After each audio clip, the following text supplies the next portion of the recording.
Awesome. Well, good evening, everybody. Welcome to another ASEA Global Expansion Team Zoom. We have Darren Kidd joining us tonight. Darren is not in the field. He's not building an ASEA business. He's not building any network marketing business, but that's not to say he hasn't built network marketing businesses in the past. So Darren is here to coach us on some principles of network marketing. He's been doing that for a while. We'll learn more about that. But Darren, thanks so much for joining us tonight. Hey, you're welcome. Thanks for having me, Cindy. I appreciate it and appreciate you. And then I see we got Thomas Comiskey as well, who is the one that connected us. I appreciate Thomas. Yeah. And I'm excited to spend a few minutes with you. Yeah, Thomas is great. He knows all the people that are in this industry and really working to make this industry better and better and better. And so let's learn a little bit about you first. I know you're in Virginia, and I know that that you were in network marketing, and I've always have like, why would these people leave their company and end up in training? Because, if they're doing so well in their company, why would they ever leave? So tell us a little bit about why you decided to leave the field and go into training. Absolutely. Yeah. So I was a distributor for 28 years, just like all of you.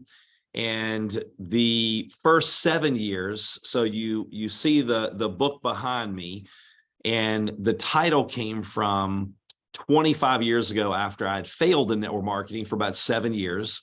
And I walked into our bedroom and, walked over to the closet, pulled this big Coca-Cola plastic piggy bank out. And, I told my daughter, someday we're going to go to Disney World, so put your money in this piggy bank. And my dad passed away on his deathbed, still saying, someday we'll do this and someday we'll do that. And I learned that someday leads to a town called nowhere. But I also learned that some people's some days are other people's every days. So when I'm walking past the windows and there's sheets tacked on the windows, we couldn't afford curtains, grabbing that bank, had the change on the floor. I could smell all the old coins. And here I am on my hands and knees, and my daughter walks in and sees me taking her money for Disney. And she runs out crying. And I'm sitting here going, God, how could I get this low where I'm taking my child's money for Disney World? I was bankrupt and car repossessed and on Medicaid, applying for food stamps, government assistance. I was depressed on antidepressants. And that was the moment that it hurt bad enough. And I walked in the other room and wrote on the wall on a 3x5 index card, I've had it. My family deserves better than this. I will until. And that's the name of the book. And that's how it came about. And so then pivot the next 2 decades plus, working in the field, doing some, being blessed to do some great things, building massive teams and multiple 7 figures and $500 million plus in sales. I got to the point after 28 years going, you know what? I want to be the person that I wish I would have had 20 some years ago, because I love helping people.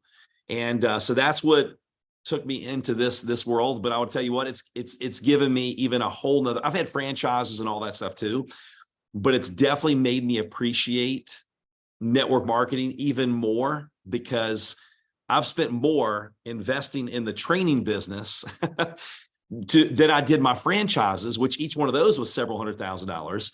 And so you're very blessed to be in a profession that can allow an average person like me, college dropout, living in a small town, bankrupt, depressed, car repossessed, government assistance, to being able to travel the world, be a stay-at-home parent for 20 some years, and have a dream lifestyle. So that's why my story relates to a lot of people, because I believe we're made in the image of our creator, created for success, and then the world tries to program us for failure. On a daily basis, they want to tell us more about our limitations than our possibilities. So yeah, that's what brought me into the training world. And I love it, being able to be the person that I wish I would have had, because I can't imagine if I'd have had a Cindy, 20 some years ago, where I would be. Yeah. If I would have had me, Yeah, no, I get it. So we should just say, are you married? Do you have kids? How many kids do you have? 5 kids, okay. Which that's a warning for all of you. That can happen if you work from home. If you're not careful, you can have a bunch of kids. Yeah. Well, I'm all about family first, and I was going to do anything so that I worked around my kids' schedule rather than, making my kids work around my work schedule. That was just a non-negotiable. in my life. And, the thing is, when you decide what you're going to do, you don't really know how it's going to work out. And you don't know what kind of industry you're going to end up in.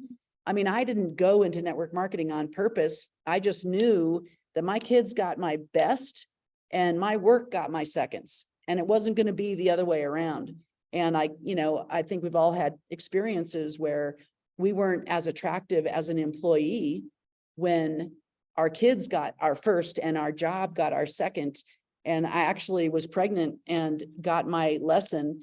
And sometimes blessings come in very interesting packages where I put my spear to the middle of the planet. And I said, if I work, as hard as I work, I am no longer going to work for anybody else but myself.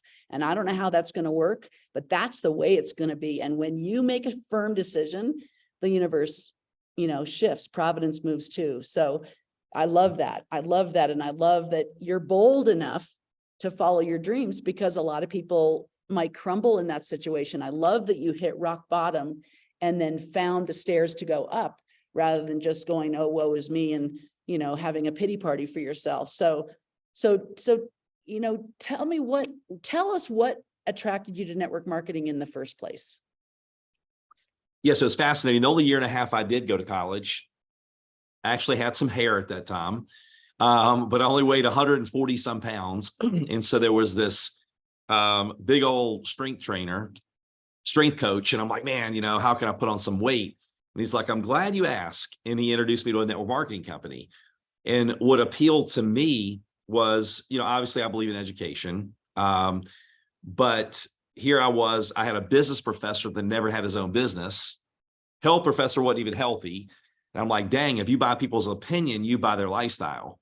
So I'll guarantee you, nobody's going to search for me on the internet after this interview and go, Darren, please give me your top hair care tips. You're not going to do that. That's ridiculous. We laugh and we go, that's the craziest thing. But we go ask our broke friends and family, what do you think? Who cares? They're broke.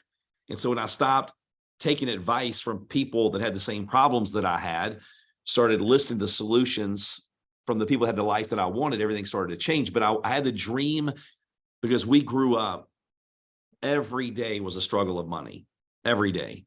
And it's hard to enjoy the blessings of life when that dark cloud of money hangs over every single decision. And so I dreamed of like being my own boss and having freedom. And I saw these other people doing these cool things, but we never got to experience it. And so I looked into franchises at that time, and I was like, oh my gosh, at that time it was the number one franchise was the Kenny Rogers Roasters. I don't even know if it was the fastest growing franchise in the US. They went under, but when I got the packet, it was hundreds of thousands of dollars at that time. And I'm like, dang, you have to be rich to get a franchise. I want to get a franchise to try to make some money and change my life. And so when I saw network marketing, I'm like, wow, that's the potential for an average person like me to make way above average income. But little did I know all the other blessings that came with it. The money was a byproduct of all the other great things that you get when you join network marketing. So like for right now, I tell people, I'm like, look, you have no idea, right, how blessed you are to be in network marketing, because me as a trainer now, I have to worry about the websites and the messaging and the funnels and the emails and employees. With my franchises, the same thing, right? With network marketing, you don't have to do that. Now that's a double-edged sword, because what's easy to do is easy not to do. And you lead a voluntary army, so most people won't do it. But for me, when I started treating my network marketing business like a real business, like I'd invested hundreds of thousands, that's when things turned around for me. Yeah. Now you and I have something in common, because just because you get into network marketing does not mean you take off and are successful, in even 3 to 5 years. There's a lot of stuff to figure out. There's a lot of paradigm shifts that not only we have to make, but we have to help other people make in order for them to even accept what we're doing. And, a lot of us that have been in network marketing for a while, I've been in network marketing full-time for 24 years now. I really feel that we are so blessed to have a company called ASEA because of all the components in place. And I know that I've struggled with companies that didn't have a backbone, that didn't have good corporate management, that didn't have interesting, patented products that weren't breaking new ground. That was just a same old, same old. It was just a way of spinning products. And, for a lot of people in ASEA, this is a mission. This is way more than a business. This is a mission. This is a calling. We are bringing a technology to the market that's never been done before. And so it really takes a bold, courageous person to build an ASEA business specifically. And it takes, a lot of self-talk, positive self-talk, self-esteem, confidence, good communication skills. I mean, we have a thing at ASEA where we constantly keep our P, which is people, and principles over our economic need and our ego need. And we're constantly working on our capacity to deliver in the marketplace. And that's the becoming piece, which is the most difficult piece, because it's so much easier just to, be who we've always been, but we're going to get the results we've always gotten unless we become all that we can be. And so the tagline with ASEA right now is "We Power Potential." And so the idea is that we're going to tap into this untapped potential, because we have no ceiling with this business. And so let's talk about that. I mean, we've got an incredible company, incredible products, incredible timing, and we're all basically working on the skills to be more successful than we currently are, so that we can help more people around the world in the 33 countries that we're involved in. So give us some of your coaching from your, what you've done in this industry, so that we can be more effective. Mostly, I mean, duplication is a key factor, isn't it? I mean, it's not what you do, it's what you duplicate.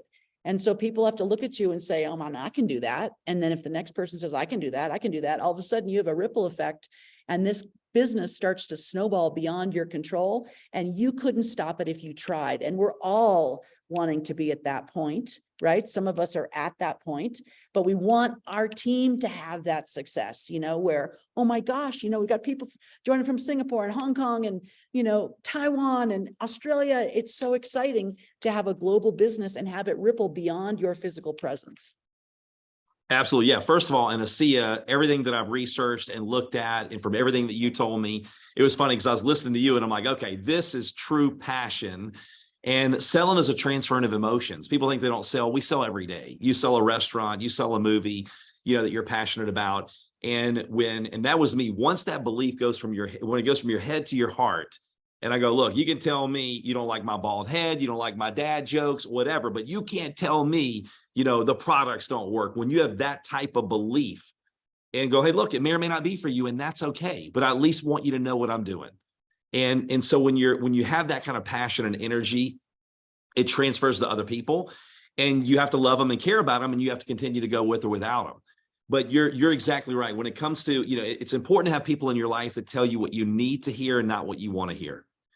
And when I had a friend of mine goes, Darren, you don't make what you want, you make what you are. And at that point, I was a victim. Poor, pitiful me. All these bad things happened to me, and I was asking the wrong questions. Why do bad things always happen to me? Well, bad questions get bad answers. When you're a victim, you have no future. You have no control.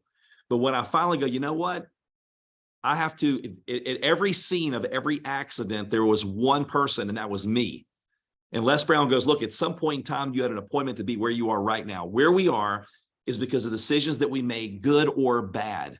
So I had someone walk off building me a house. For a while, I blamed him and all kinds of crap. Then I'm like, you know what? I hired the guy. So ultimately, it was me. So when I go, you know what? If it's to be, it's up to me. And that mentor goes, Darren, you don't make what you want, you make what you are. And if you want to make more, you have to become more. And when I met a guy that won the lottery years ago here in Virginia, and he said the first thing they did was make him watch a video, and it was like a horror movie. Because in 30 some months, almost every person that wins a lottery, they don't just go broke, they go back to a place worse than where they were. And they go, it's the worst thing that ever happened to me. Some of them commit suicide. They go, I wish I'd have never played the lottery, because they didn't become a multimillionaire. They were given millions of dollars, and our income always comes back to where we are. So we get paid based on the value that we bring to the marketplace. So when I started taking responsibility, having people in my life that told me what I needed to hear, not what I wanted to hear, And Les Brown also says, you know what, it's hard to read the label when you're in the box. It's hard to see the picture when you're in the frame.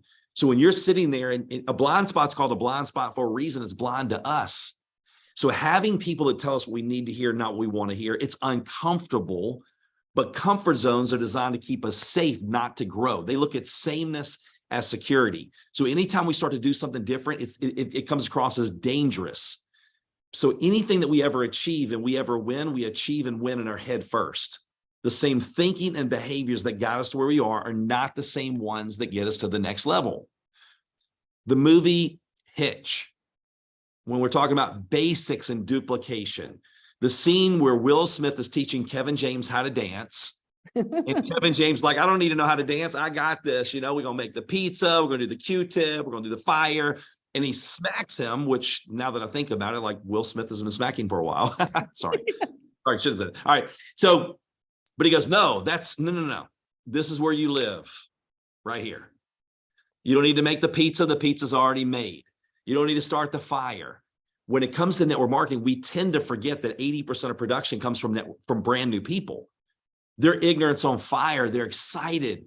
But then the more we're in, the longer we're in, the more you know, the more complicated things get. And then we start verbally vomiting on people, and they look at us and they go, oh my gosh, well, man, you're such a great sales person, Cindy. Like, I can't do what you do.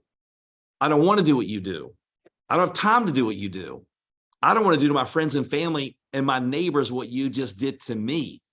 But when you keep it so simple that anyone could do it, 5, 10 levels down, 12 states, provinces, countries away, you know, the Art Williams used to say a dud can do it to a stud or a studette.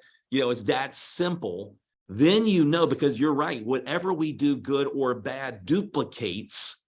For some reason, the bad duplicates faster than the good. We have to make sure the master copy is worth duplicating.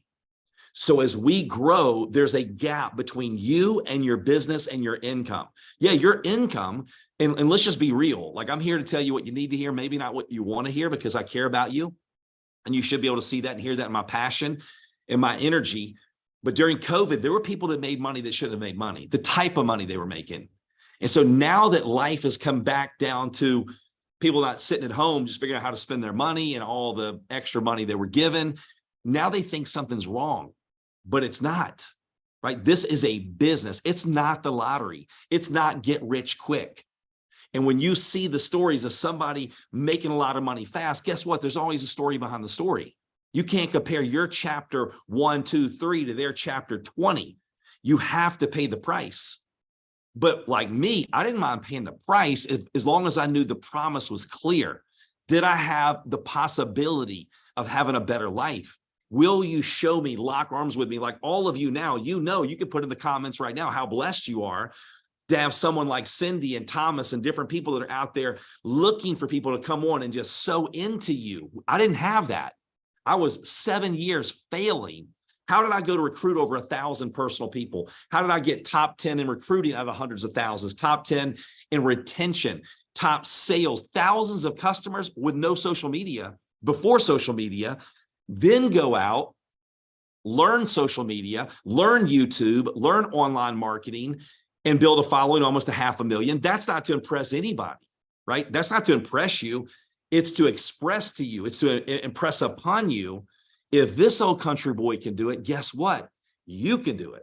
But I was so hungry, so coachable, willing to work. I'm like, as long as it's honest and ethical, because for me, it's faith, family, then finance. If it's honest and ethical, you just tell me what to do. I just want someone to tell me what to do that has what I want. Show me the way. Don't just be a travel agent. Say that's where you should go. Be my tour guide and go along with me, which is what all of you have right now. So yes, basics, working on you on a daily basis, understanding it's progress, not perfection. There was a guy in the gym today, and this guy is an older guy. He was very discouraged. And I'm like, do you realize you're ahead of 99% of the people your age? And he's like, yeah, but I could never compare to this person. I'm like, why would you? Right? I go, it's gratitude. You have your gifts and talents. They have their gifts and talents. And I go, but can you get a little bit better every day?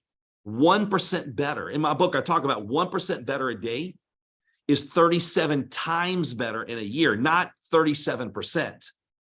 And so, Cindy, I'll go back to you, but here's what happened with me. I was so frustrated, and I was comparing myself to other people, and I was sitting in the back of a room having a pity party at an event. And they were looking for my car to repossess it, and they finally found it when I got back, but at least I made it to the event. And I was sleeping in my car, and I go, they must come from big cities. I live in a small town. They must have a college education. I have a lack of education. They must be great public speakers. I'll pass out in front of 5 people that I know. And no one would have ever convinced me I'd be speaking in front of 25,000 people like I have now, and I love it all over the world. But that was me. Then finally I go, there was a speaker, and he said, can you get a little bit better today? Can you read 10 pages today? Can you listen to 15, 20 minutes of a training today? And I go, you know what? That is something I can do. And so developing, and that's about a book a month, by the way. So in 10 years, you've read 100. Most people hadn't read 10. My oldest daughter the other day told me how many books she read, because she was raised around this profession, and she read 152 books last year. Wow. I'm like, are you kidding me? But it's the philosophy, it's the attitude, because if we don't change this, anything that we ever achieve and win, again, we do it here first. You have to create it and envision it here if you ever want it to become a reality. So to me, to go on, sorry, I get excited. No, it's good. It's good. You said something, we were just talking about last week in this mentoring program that we do on Tuesdays. And, it was actually Eric Worre that taught me that. He says, when you go out and recruit people, they've got to have 3 things, and not just 1 or 2 of these 3 things, but they have to have all 3. They have to be hungry, they have to be willing, and they have to be coachable. They can't just be hungry and willing, or coachable and hungry. You have to have all 3 things. And so, sometimes we beat ourselves up because we go out there and we talk to people, and we talk to the next person and the next person, the next person, the next person. But finding that ace in the deck of cards, you go through a lot of people till you find an ace, right? And sometimes you got to be happy with 2s and 4s and, a 7 of clubs once in a while, and every once in a while you'll find an ace, and you'll know when you find an ace because they'll take off with you or without you, leave you in the dust. They do not need you to be successful in this, right? Yes, yeah. Absolutely. Well, and you said those 3 things, and I don't want you all to miss this. You have to be coachable. Most people say they're coachable, but what they mean, it's code for, as long as you tell me what I'm comfortable with, what I like to hear, I'm coachable. And and remind me to go back to the other 2 things, but you reminded me of when I went through those challenging times, I used to think that was terrible. Man, failing is terrible. No, it's not. Failure and success, they're not separate, they're together. And the obstacles, you don't elevate unless you have obstacles. It's not the easy times that make us grow. So you can either go through them or grow through them. And I could do a 2-hour training on challenges and how to handle them. I get so excited because a lot of times you look back and go, man, the worst things that ever happened to me were the best things that ever happened to me. There were times in my life, I don't know if anyone else can relate, to where I go, man, am I being punished? Only to realize it was preparation.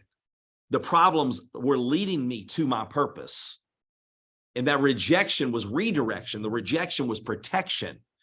And sometimes it doesn't hurt bad enough. The reason I started with that story is because when I was on my hands and knees, that was the day it hurt bad enough. The dog laying on a nail going, why is the dog not moving? Well, don't worry. He will when it hurts bad enough.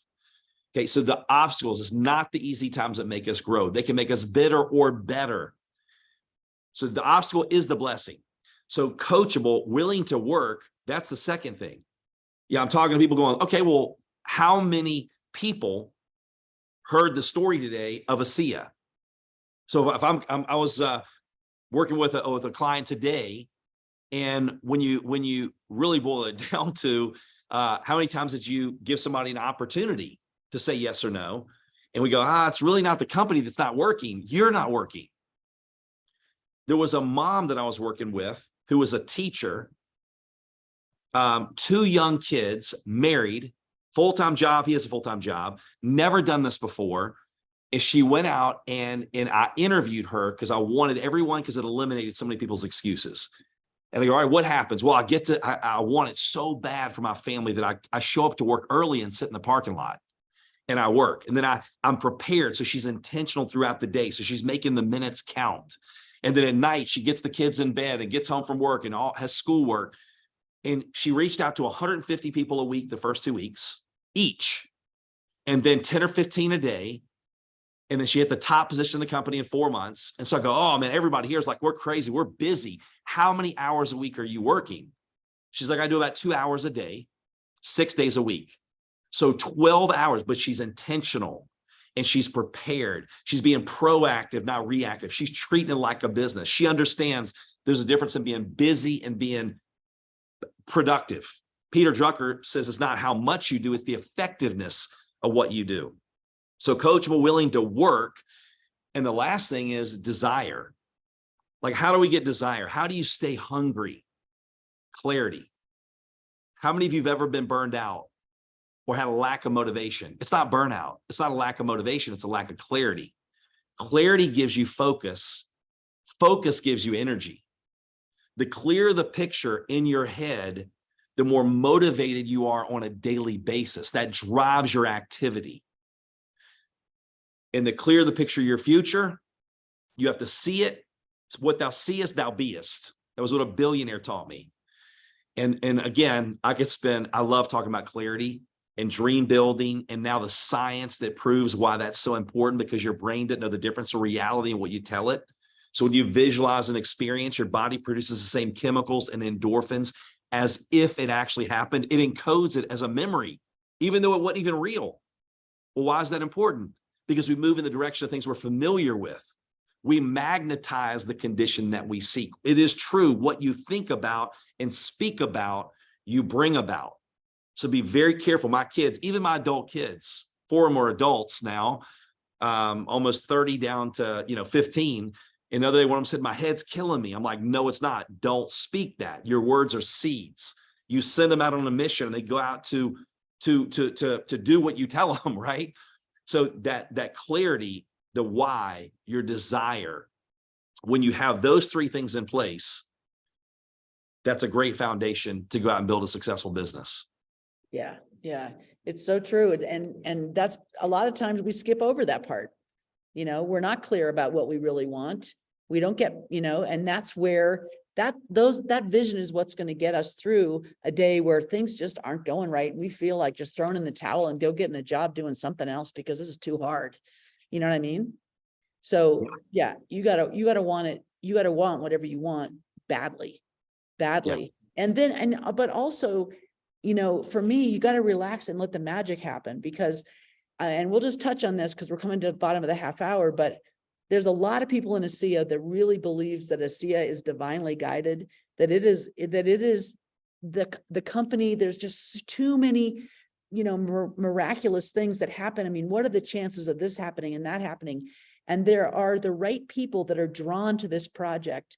I mean, I wasn't drawn to this project by accident. I'm here on purpose. I don't understand why I'm supposed to be doing this. I just know I'm supposed to be doing this.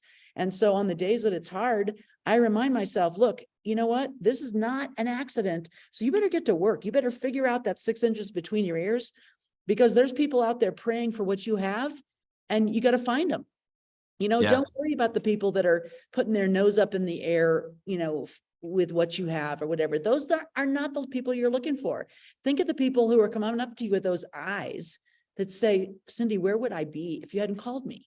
I have those people in my head all the time. So we're at the bottom of the half hour. I don't know if there's any nuggets that you can throw out. That I know you've got your book, and I think Candy, you found it. She said she found an audio book and she wanted a regular book. So I think Thomas helped her out of where she could find that. But is there, I don't know if there's any nuggets, as we end this half an hour, that you could throw out there just for somebody who they're having trouble recruiting people, they're having trouble building a team, and it probably comes down to self-esteem, doesn't it? Come down to what you believe you deserve, or, what you believe that you can how you can help these people live a better life. I mean, if you honestly believe that by these people joining you and your team, and remember, you're in business for yourself, but not by yourself. You got a whole team of people behind you that are going to support you and the person that you bring in,